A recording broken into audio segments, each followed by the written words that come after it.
Hello, everyone, and welcome back to another episode of Crypto and Real Estate. I have a very special guest on with me this time.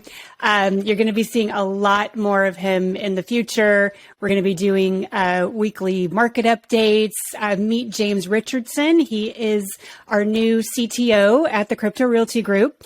He has consulted with a variety of startups and enterprise companies in the financial services industry. He's the co-founder of the Blockchain Training Alliance, which is a global leader in enterprise blockchain training and certification. He advises companies on Web3 strategies and wallet setup and security. And, you know, he's one of my go-to guys.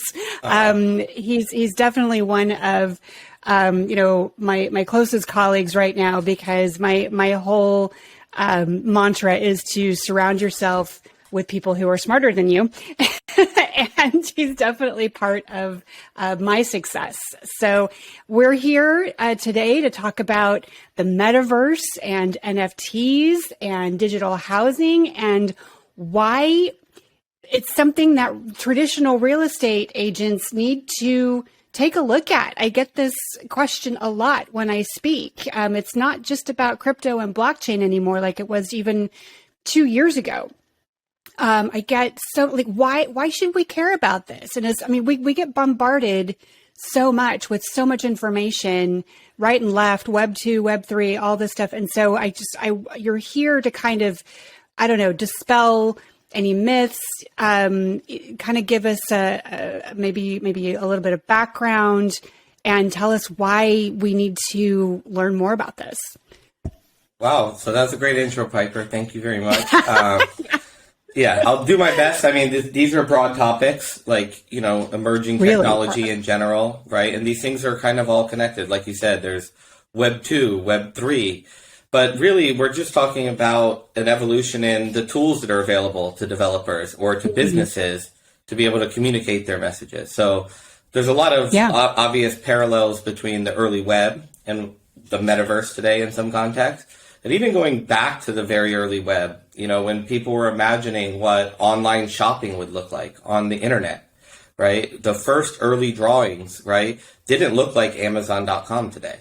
They looked a lot more like what we're talking about as the metaverse, right? They looked like your virtual avatar in a store looking at virtual goods on a shelf, right? But that promise of the internet really required a lot of different technological breakthroughs, right? So we built websites, and then JavaScript, and then broadband got better, and now routers are better, and now we can do things like Netflix.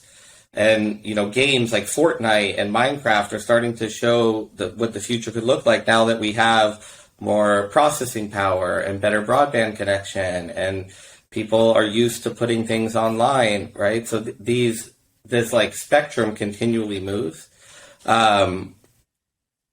It's a really interesting space. It really is. And so let's back up just a little bit for the newbies who are still just trying to wrap their heads around what Web 3 actually is. So let's go back to Web 1 and then kind of go from there. So Web 1 was the invention of the internet, basically, the midnight, it was really like the 80s. Yeah, so the simple way to say it, Web 1 is kind of like a read-only, right? Like, it's a static website, and you can think of it like a sign you put in a yard. It was very... You have one message, you're saying it to everybody, very static. Web 2 kind of talks about the phase of the internet when it was kind of read and write, right? Like YouTube, social media, where there's an interaction. It's not just I'm shouting at my audience. There can be a conversation here. And Web 3 kind of refers to the read, write, and own. So in Web 2, everybody has their own central server. If I want to create my own social network, I need my own user accounts. You need a login. Now I can log in with Google and with Facebook, but creating a different account with all these different sites, and these sites having to pay for that and be able to manage that and have a tech team. With Web 3, it's really a layer strapped onto the internet that allows for user identification. So for me to be able to take my handle, like my name, James Richardson, and be able to port it to these other websites across the web. And that's really what we're talking about when we say Web 1, Web 2, and Web 3 is really just the tools that are available to the businesses, which then change the experience for the users, right? And a lot of those, Web 3 metaverse kind of comparison, Web 3 is still browser based, right? I might use Brave browser, you might use Firefox, somebody else uses Safari. We're all using different software applications to access the same world, right? And the rendering is slightly different. I might access it from my phone, but we're all using browsers to navigate this World Wide Web.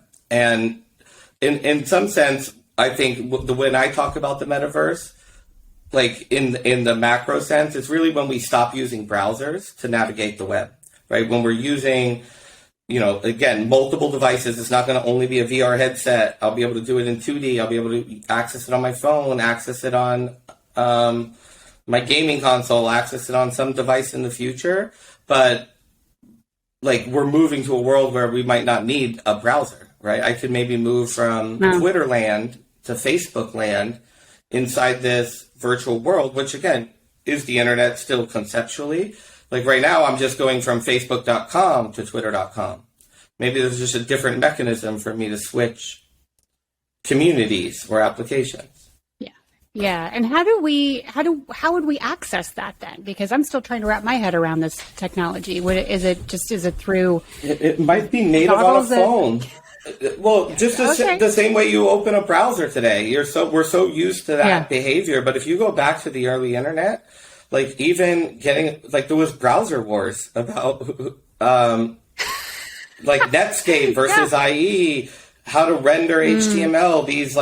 These standards are emergent, and again, Web3 and the metaverse. These aren't new concepts. This is the building on 20 to 30 years of computer science research. It's just the next step in kind of how we communicate and how we interact digitally. Wow. Okay. And so I always have to bring it back to real estate, because I'm a real estate agent. That's my job. And I think that's the most of my listening base. So yeah, I mean, why should we care about this? And to me, it's like I mentioned this before. Oh my God, it's another thing. We're constantly being berated with, okay, you got to use a CRM, you got to use this lead generation, you got to do this now. We're so. I feel like. The real estate industry on one hand is it's very archaic, where it's very slow to adopt, and on the other hand, agents are constantly chasing the next big thing. Like what's it going to take to get us over the top?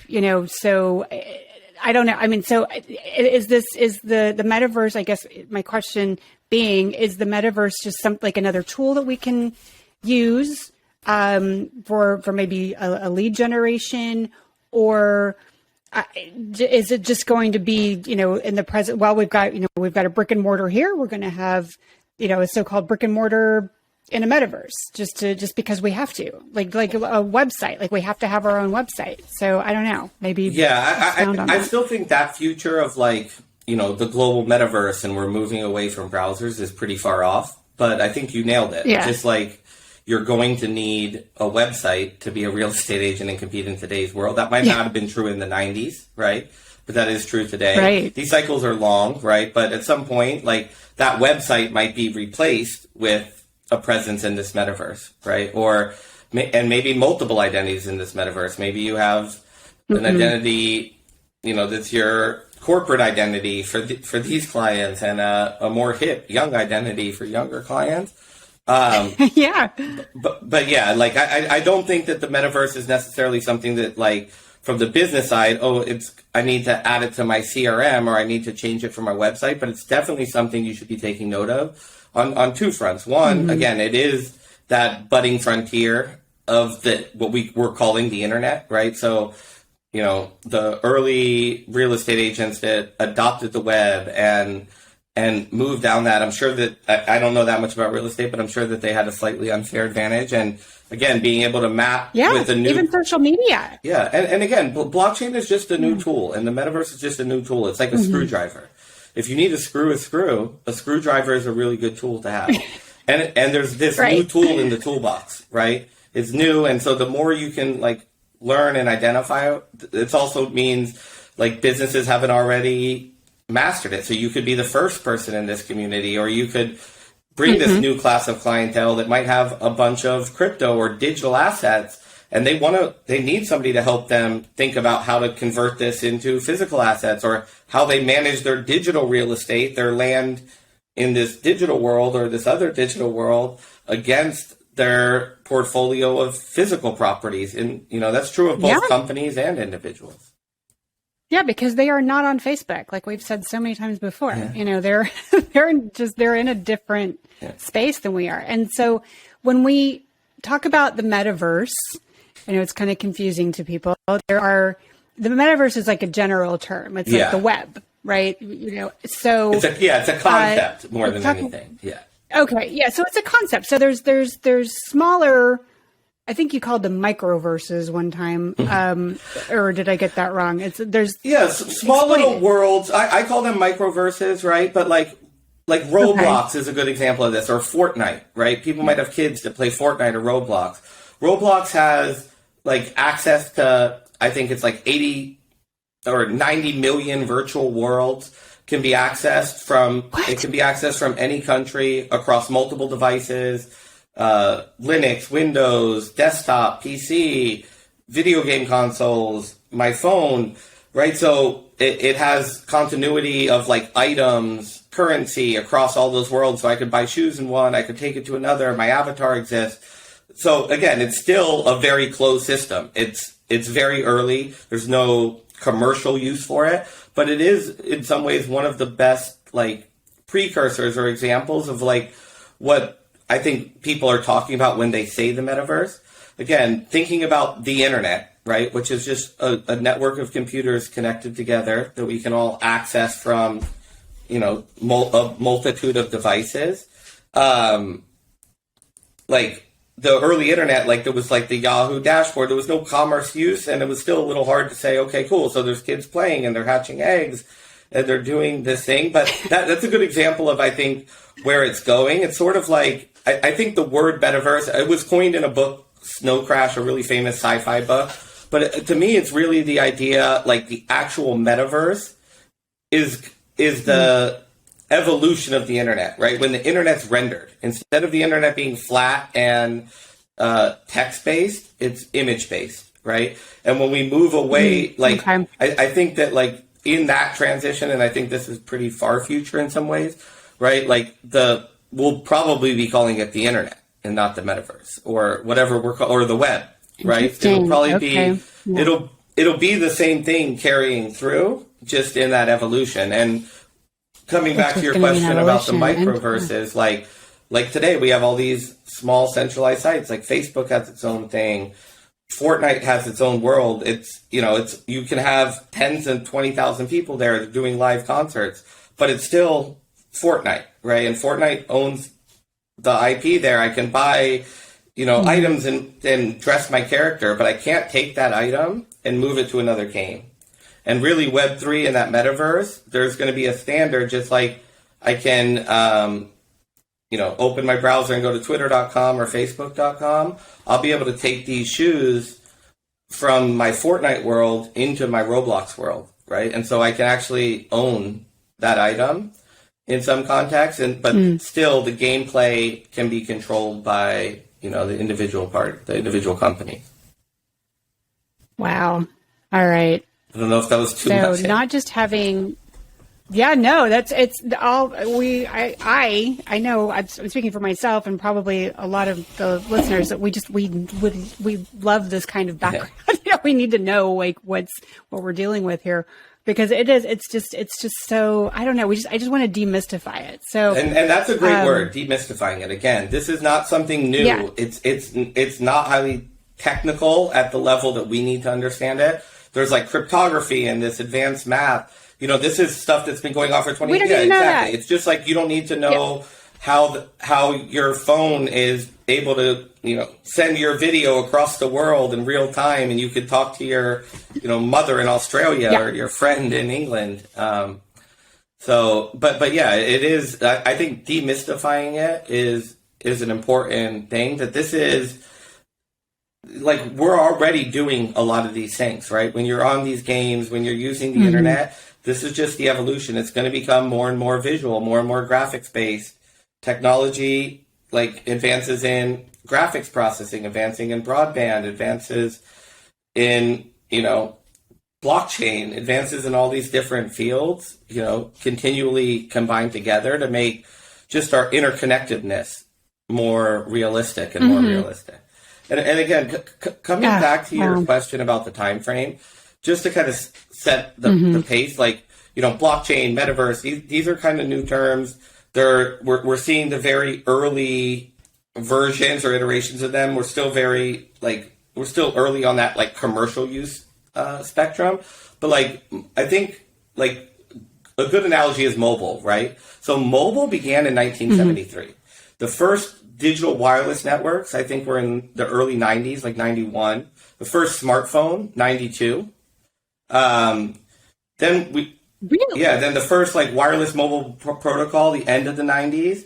And then really it took until like 2010 or so until we got really what we're calling like this like smartphone cloud revolution today, where it's just so obvious. I have this device in my pocket. I take it everywhere.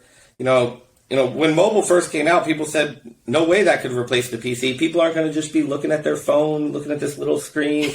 Like, there's no way that, and now companies are mobile first, right? And it's really just about access and those paradigms. Like walking around with a phone in the early 80s and staring at it all the time could have been weird. But now, again, with the, advent or the convergence of all these other technologies, it's almost crazy to think about leaving your house without your phone. You're like, oh, how do I get to the mall? I would never. I'm going to meet somebody, and what if they have an issue and they can't come? It's like we're connected in a way, whether it's good or bad. We're connected in a way that like it seems so obvious and so like inherent, but like this is new. And if you transport us back 30 years. We're going to look like those, like, what are you talking about, Metaverse? And, it's the same thing. It's just another little jump in that spectrum. God, mind-blowing. Okay, so then I think digital real estate kind of begs its own question. I have to say, you just bought our first plot into Centraland because, I've been talking about it for months now. And I'm like, we got to get a plot. We got to get a presence there. So there are already realtors that are in the metaverse. They've already set up shop. I don't necessarily care about being the first. I care about just having a presence there and just living up to the Crypto Realty Group's branding, basically. I can't wait to do business there, but we're all on a learning curve.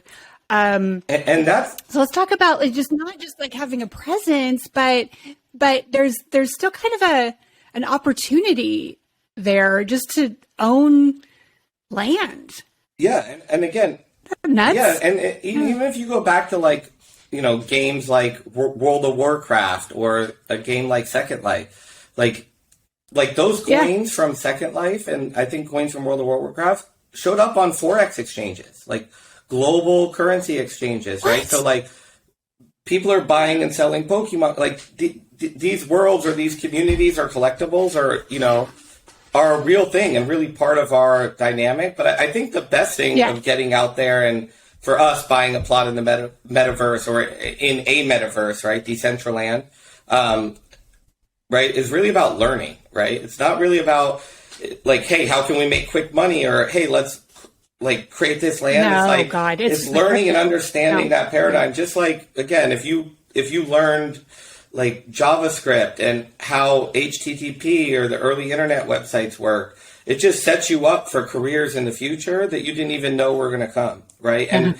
that experience of seeing it when it's still raw and maybe not as friendly for everybody else, and it really gives you a different like understanding and experience. And I think that education, like the education in yourself, like, hey, let me set up a digital wallet and make a transaction. Not necessarily saying, hey, buy this because in the future it's going to be worth money, but how does this work, right? How can I make this exchange? Yeah. Like, what does it mean to have a digital land? What's the difference between that and what my kid's playing on his Roblox? He buys an egg, it hatches into a dragon. That's like basically the state of some of these NFT projects because it's very low fidelity. Yeah. Again, go back to early video game consoles. We're at that very first like pixelated step still. So it's not as obvious to say, oh, wow.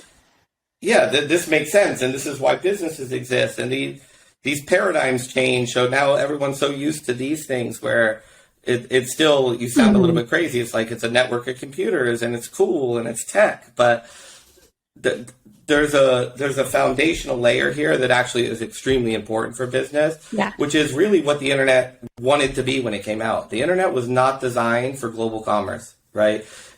Email was not designed for like,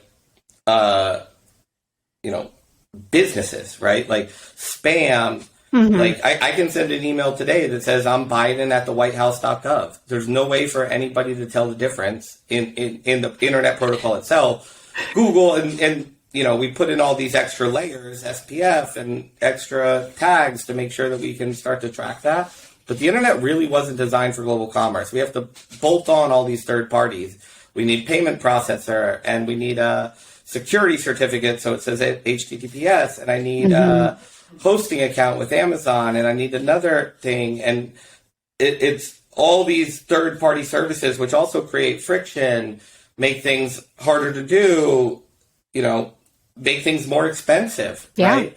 Like all of those third parties, like in some context, the blockchain or like Ethereum or Bitcoin, some of these like layer one protocols have that like identity and transactional layer built in. So it's just like on an internet, I could say, instead of me having to call Visa, call American Express, get a merchant account with Stripe, get a hosting account, pay a developer to build a website, I can just transact, right? And maybe provide value to my community in a different way. Maybe I'm teaching a digital class and people could tip me, right? And maybe I could change the ad paradigm here where if I don't have to pay 35 cents a transaction plus 2 point something %, right? Maybe microtransaction. Maybe I could pay you 10 cents to listen to you talk. And if a bunch of people did that, or pay you a penny for your tweet, or come by your thing and do a micro donation, right? And that paradigm could completely change how, referrals get done in real estate. Hey, everybody that just sent somebody to my sign, I'll pay them $1,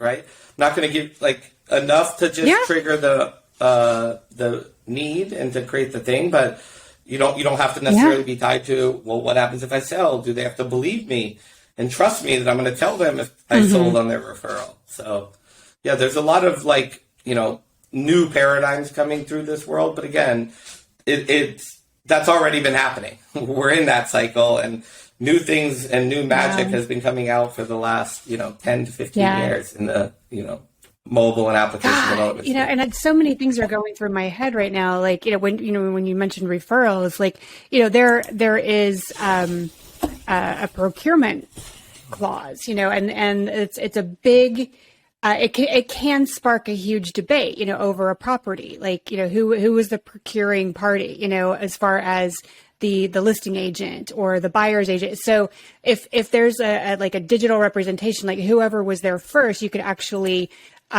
prove digitally that yes, this was, this was my buyer, we got it first, and that procurement clause is not up for debate anymore. Because there's been a lot of litigation around that. So just for like one instance there. Another thing that I thought of was in realtor terms, in the real world, this is how part of our business is farming, right? We don't try to, get all of LA to, send us business, right? We concentrate on one tiny little farm. We can't do millions of people, and we can advertise and all that, but we need to be an expert in our own farming area. Mine just happens to be Redondo Beach, Manhattan Beach, my little neck of the woods. And you start small And, we in the real world, we send out postcards, we send out, emails, some people knock on doors. I still don't get that. Some people cold call, all that. So I'm just using those as examples, but we can take all of this that we do in the real world and put it in someplace like Decentraland. You don't have to know every single platform that's out there. You don't have to be an expert in Decentraland and Sandbox and Superworld and all the Roblox and all that. You just get one. Just start small, because I think realtors need to hear that it's such a vast topic that they get overwhelmed. I mean, I know I do. So my advice, and maybe you can back me up, is just to start small. Whatever metaverse you think is cool. Doesn't have to be the quote unquote right one, but just get to know it. Get to know how that metaverse behaves and works and what the plots are like, and get to know your farming area, and get to know who your neighbors are, just like you would in the real world. Yeah, definitely. And I would say even stepping it back one step further than that, because a big barrier to getting into the metaverse and Decentraland and some of these other ones, most of them are built on Ethereum.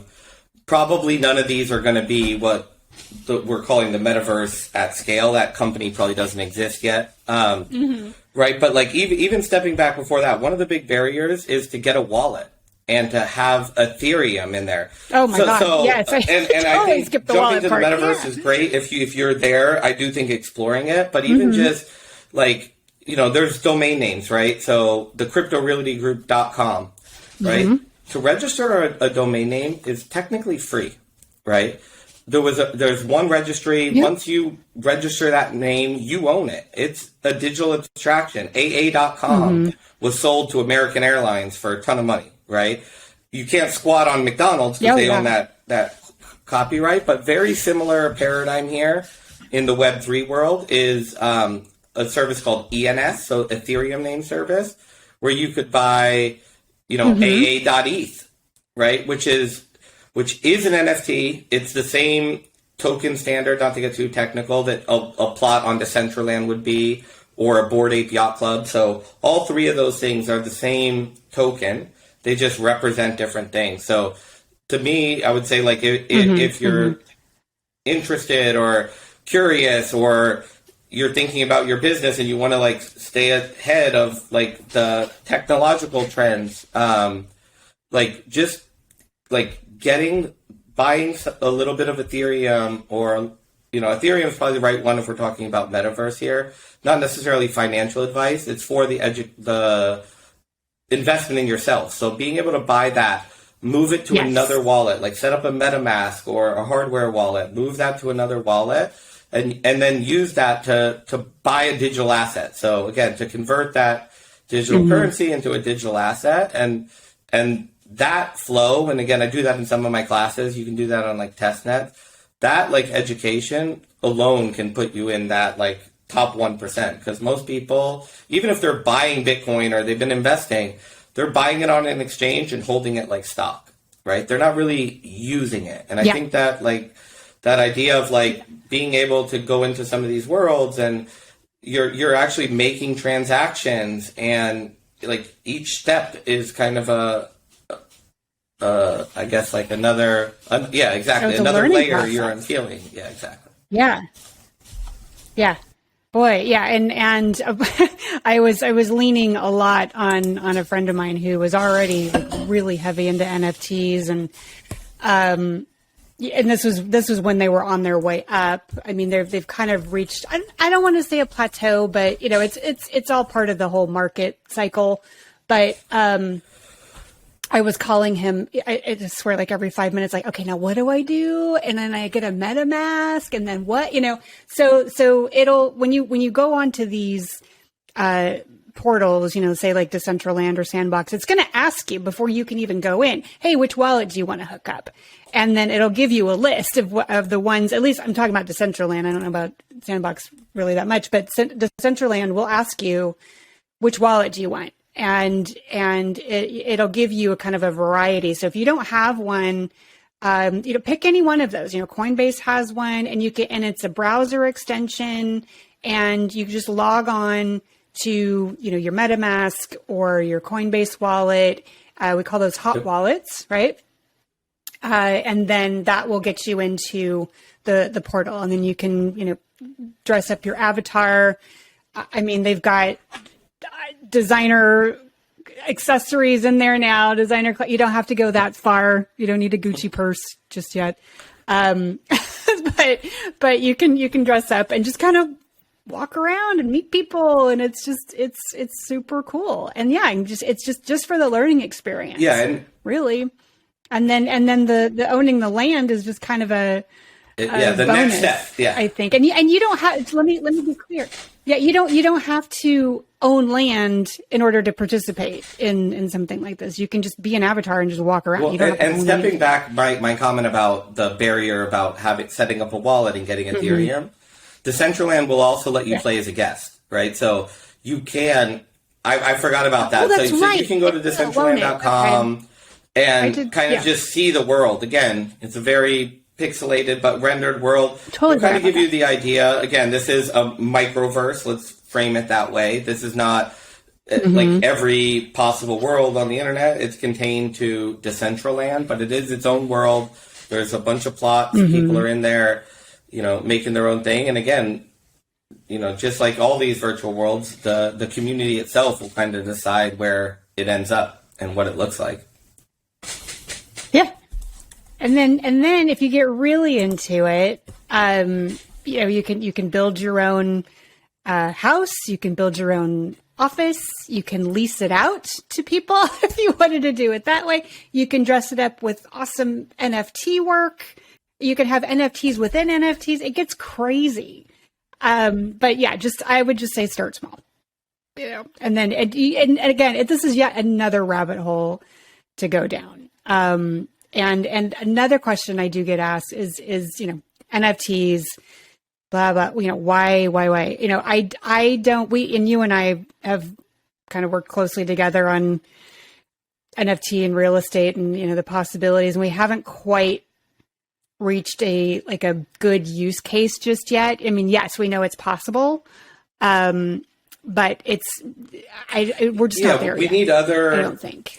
Other paradigms to catch up, right? Because when a real estate transaction happens, it happens at a county recording office, and that's not on the blockchain. And then, what happens if I lose my NFT? Do I lose my house? What happens if I just sent it to somebody? There's regulatory factors. So yeah, those paradigms of hey, I have this digital token that represents my house, and I could transfer it to somebody, and that is the transfer of that house. We're still a little bit further away from that. People are making digital renders of their cool house and trying to bring it into the metaverse. But again, on the real estate side, it might not add much value to your house. In fact, it actually could create friction, right? Like if you said, oh, I have an NFT here, you might just dust a couple buyers right off the bat. Oh, yeah. And it lessens your buyer pool, too, at the moment. Yeah. But again, just going back to like you said, today it would be weird to knock on somebody's door going real estate agent, and you have a website and you have digital email campaigns, but you started just putting up a sign and knocking on doors, and then you could send out flyers, and it made sense because you could target people. And then you had internet, then you have email, and now again, it's just the evolution of tools, right? And then figuring out where your customer is or where your farm is, and then how to also kind of set yourself apart. And I do think what's interesting in the Web3 space right now, especially for agents that are curious, or, I guess any profession really, is it's so blue ocean, right? Because you guys have a different level, a different set of eyes you're looking at problems through. You're looking at it through, here's a problem I've encountered, or a problem one of my clients has encountered, and click, all of a sudden these dots click, this could be a path to solve it. And in this decentralized world, it's it is a very open source mentality where you might be able to take pieces of this thing and pieces of this thing and pieces of this, and you don't have to pay licenses or pay people for that. You could be able to like snap those things together to like create a better service. And that's what like a lot of people are calling like DeFi, right? It's like being able to snap these other things together to create new financial services. But again, this can happen across multiple industries. I get so excited about this. It's exciting. This is why I get up every morning. Yeah. Oh my gosh. So I guess we'll kind of wrap it up a little bit. I mean, we talk about all of these amazing, exciting things, and this is in spite of the down market right now. So, we got to talk about the elephant in the room. Yes. The crypto market's down, the stock markets are down, the real estate cycle is kind of shifting over to buyers, which is not necessarily a bad thing. It's just, we're just seeing a funky shift, and we knew this was coming after, we opened up and the shutdown and the pandemic and everything. It's just, we just weren't sure when, but we're still moving forward in this whole new paradigm, I think. And it's not going away. Real estate, obviously not going away. It's, people still need to buy and sell properties. Crypto is definitely not going away. We're just still trying to figure out, how it's going to be regulated. But it comes in cycles. So let's talk about that. Yeah. I mean, look, I like the world is connected, right? And so like global economic factors, they're all kind of intertwined. We've had like, massive run up, a massive bull market, and there's definitely a lot of like greed and fear, driving decisions. But like you said, at least like the open source and the crypto at the end, like the price really isn't really what drives the developers or the builders here. In bear markets, we're building more, they're growing more. It's really about like we have some of the brightest and best minds, and we're attracting them from everywhere else. Because once you go down that rabbit hole, you realize the like promise that this can give people of like the freedom that the internet like can bring us can be like realized a lot better if we can also like protect people's identity and protect their financial transactions, right? There's a lot of scams, there's a lot of things happening, and I know crypto has a bad rep for that, but crypto will actually solve a lot of those problems that come from not having transparency. I can't verify things. I have to trust the person on the other side is who they say they are, as opposed to being able to know, but also not being able to know who you are, right? It's like a cash exchange, right? If I don't know you, I don't want to give you my credit card or write you a check with my address on it, right? I want to give you cash. I take your thing, it looks good to me, we walk away, and the transaction's done. To be able to do that online is extremely powerful. Right now, there's a lot of barriers to that, and then it creates this gap for a ton of fraud, and so I'm really looking forward to that future. But yeah, my time frame's long. I'm looking at like a 3 to 5 year timeline. I guess that's not that long, but like to me, yeah, like this is an opportunity, right? To be exploring, I make a lot of transactions, just testing protocols or doing whatever. Gas is cheaper right now, and not everyone's buying NFTs, Oh, it's amazing. I was just floored because I sent some Ethereum the other day. I'm like, it's only 60 cents. What? That's the exciting part. It's not as expensive anymore, but oh my God, and blockchain and crypto, just kind of side note. I mean, it does solve a lot of issues.